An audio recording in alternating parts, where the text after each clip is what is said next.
Hola de nuevo. Gracias por continuar. Vamos a hacer espacio. Entonces dice, ¿cuál es el volumen de gas remanente? ¿A qué le suena remanente o excedente? ¿A qué le suena eso?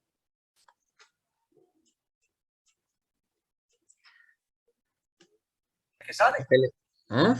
Al Virgin por lo menos tiene una media. ¿A qué le suena?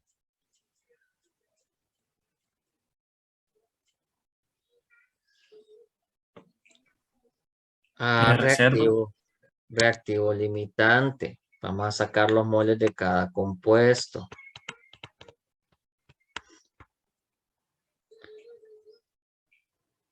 PV sobre RT.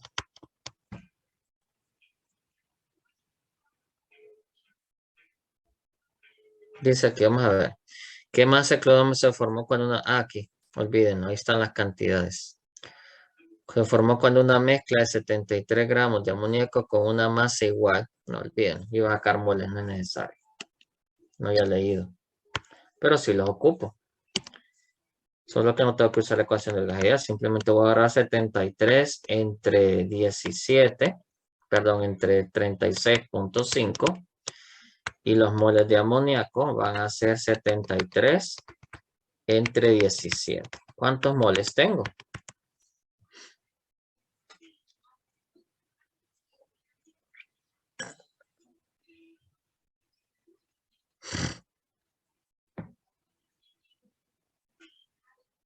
Del ácido serían 2.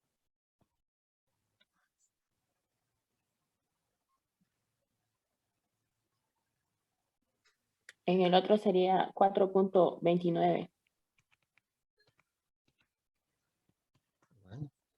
Para poder determinar el reactivo limitante, antes que todo, ¿qué requiero yo? La ecuación, ¿verdad?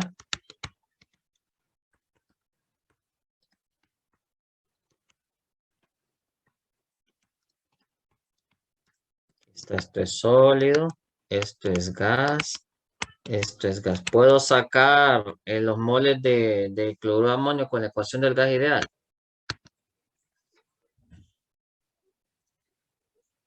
¿Mm?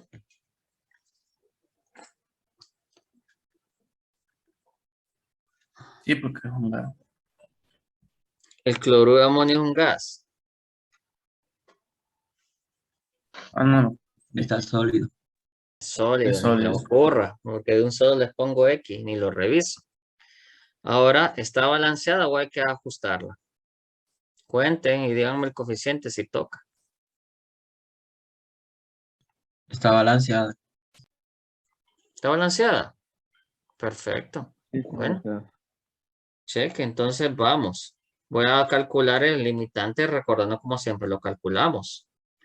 En 2 moles de HCl, yo sé que en un mol de HCl tengo un mol de cloruro de amonio. Entonces yo tengo 2 moles de cloruro de amonio aquí. Y en la otra yo sé que en 4.29 moles de amoníaco, yo sé que en un mol de amoníaco tengo un mol de cloruro de amonio, que yo tengo aquí 4.29 moles de NH4Cl. Ya visto de aquí, ¿quién es mi reactivo limitante? El ácido. El ácido. El ácido reactivo limitante. ¿De acuerdo? Ya con esto vamos a hacer el presupuesto. Bueno, vamos a calcular. Se me va a consumir todo el ácido porque no me dicen nada de lo contrario del rendimiento. Entonces yo voy a calcular cuánto de amoníaco usé. 2 moles de HCl. Yo sé que en un mol de HCl requiero un mol de amoníaco para que reaccione. Quiere decir que ocupo 2 moles de NH3. Y entonces por diferencia tengo que me sobran 2.29 moles de amoníaco. Recuerden, cuando reacciona el HCl y el amoníaco se forma este compuesto que es sólido. Entonces, ¿cuál sería el único gas que quedaría en el tubo?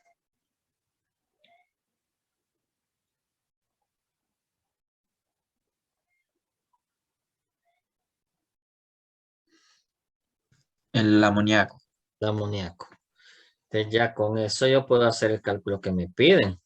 Lo voy a hacer aquí. Dice cuál es el volumen. Volumen es igual a nRT por P. Bueno, tengo 2.29 moles de amoníaco por 0.0821 por 14 más 273 sobre una presión de 752 entre 760. Lo hice así para que viéramos los datos. Entonces, ¿cuál es el volumen final? Aquí voy a escribir la respuesta. ¿Cuál es el volumen del gas remanente?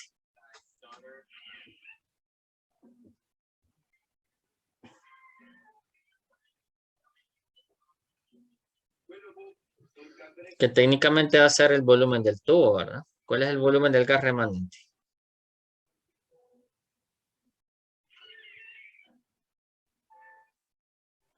$54.53.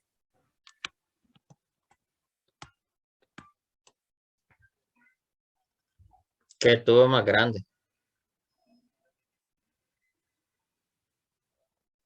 ¿Les da 54.53 a todos? Sí, a mí me da igual. A mí Sí, también me da. Un tubo bien grande.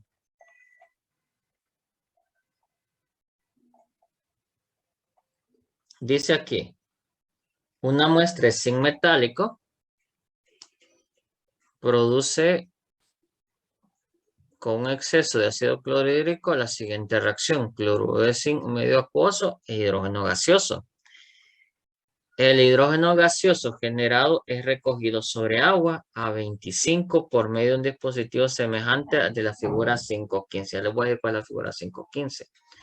El volumen de gas es de 7.80 litros y la presión es de 0.980 atmósferas. Calcule el zinc metálico consumido en la reacción. Y aquí les mencionan que la presión de vapor del agua es eso. ¿De acuerdo? Primer paso, la imagen del 5.5. Imagen 5.5 es un recipiente.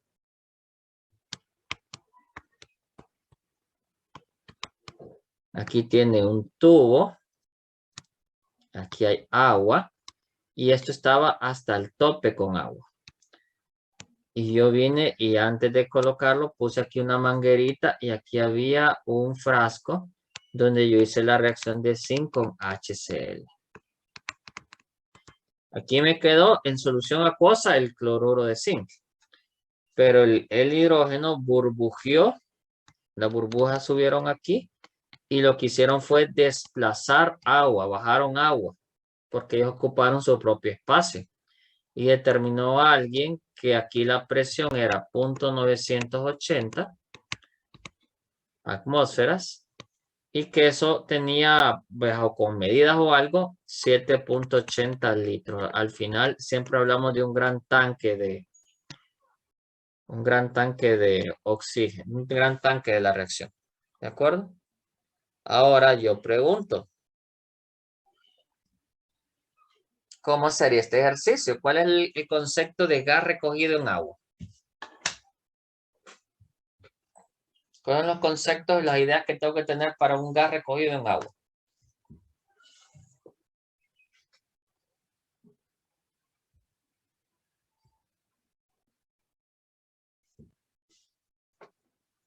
¿Mm?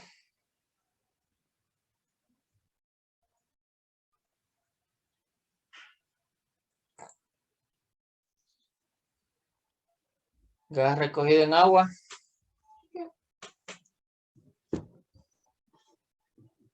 Es una forma de medir las unidades de volumen y presión.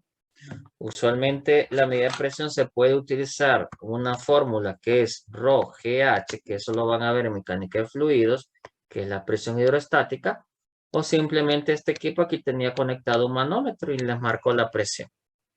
¿De acuerdo? Que tiene que ver con la altura de la columna. Pero eso olvidémoslo. Recordemos algo que yo les he explicado. Este es un diagrama de fase. Sólido, líquido, gas. Aquí tengo presión y aquí tengo temperatura. Cuando algo está aquí, podemos decir que es gas. Totalmente gas.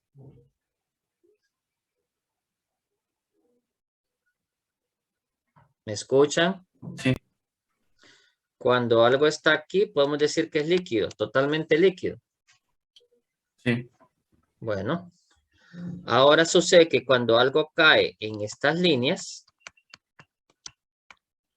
existen las dos fases, o sea, existe gas y líquido. Entonces, cualquier cuestión que caiga en las condiciones es una fase mixta y usualmente a una atmósfera, esto vendría y chocaría acá y me daría una temperatura de 100 grados Celsius. ¿Ahí qué fenómeno ocurre?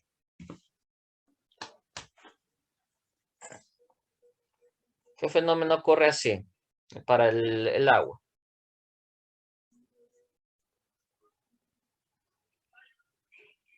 ¿Mm? No ocurre nada así.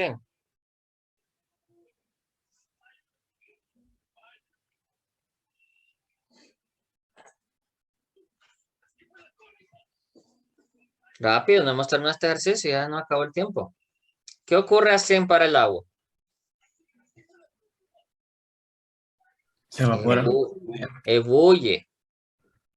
¿De acuerdo? Porque en ese punto, a esas condiciones de temperatura y presión, cualquier líquido, que en este caso es agua, tiene presión de vapor.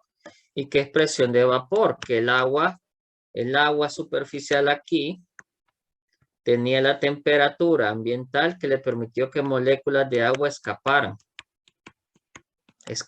pero no tienen la suficiente energía para irse lejos, pero ahí están flotando. Esas son moléculas de agua que salieron del líquido.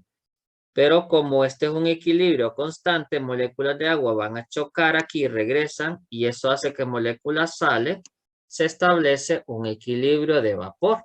Eso lo vamos a conocer como presión de vapor. En su libro, ustedes van a ver que hay una tabla que les dice presión de vapor del agua, que está en milímetros de mercurio y que está en función de la temperatura. Con eso yo les pregunto, ¿la propiedad de presión de vapor será una propiedad intensiva o extensiva?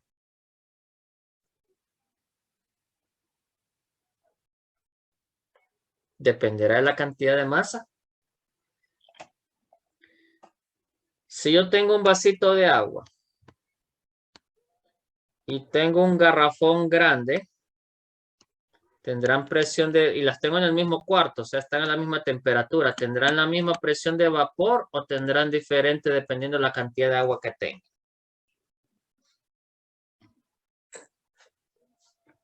¿Qué opinan? Estoy dándoles conceptos que deberían saberse. Ni he tocado el ejercicio.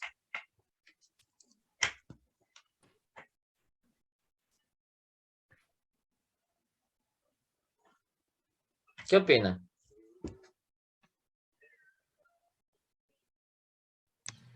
Depende de la cantidad de agua que tenga cada uno.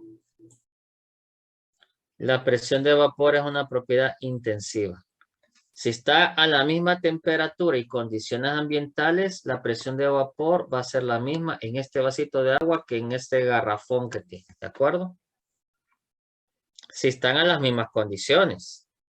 Ahora, si ustedes miran esa tablita, entre más temperatura tengo, mayor es la presión de vapor, porque al darle calor al agua, hay más chances que se escapen más moléculas de agua como gas. Sí, porque ustedes van a ir viendo que la temperatura va aumentando ese dato y ustedes van a ver que a 100 la presión de vapor del agua es 760, que es la misma que la atmosférica. Entonces, la ebullición más adelante la vamos a definir como aquella temperatura en la cual la presión del líquido igualó las condiciones atmosféricas. ¿De acuerdo? Bueno, creo que este ejercicio lo vamos a hacer hacer el día de mañana. Quiero que miren la parte de presión de vapor y gas recogido en agua. Mañana haríamos este ejercicio. Estudien, jóvenes. Nos falta 1, 2, 3, 4, 5, 6, 7, 8 y después unos propuestos. Si tienen algún viejito, algún examen, también tráiganlo a colación en próximas clases. Yo estoy calculando que a más tardar, en el peor de los casos, el lunes o martes termino. Tal vez antes, si lo cito el sábado, vamos a ver. Si tengo el tiempo, que tengo que terminar de revisar exámenes. Y ya la siguiente, si cuando terminemos el contenido, comenzamos la siguiente unidad. Porque la siguiente unidad es de abundante contenido y hay que aprovechar el tiempo. ¿De acuerdo? Pero quiero que lean para que participen y se ubiquen. Bueno, sin más que decir, gracias por su atención. Nos miraremos el día de mañana. Feliz tarde a todos.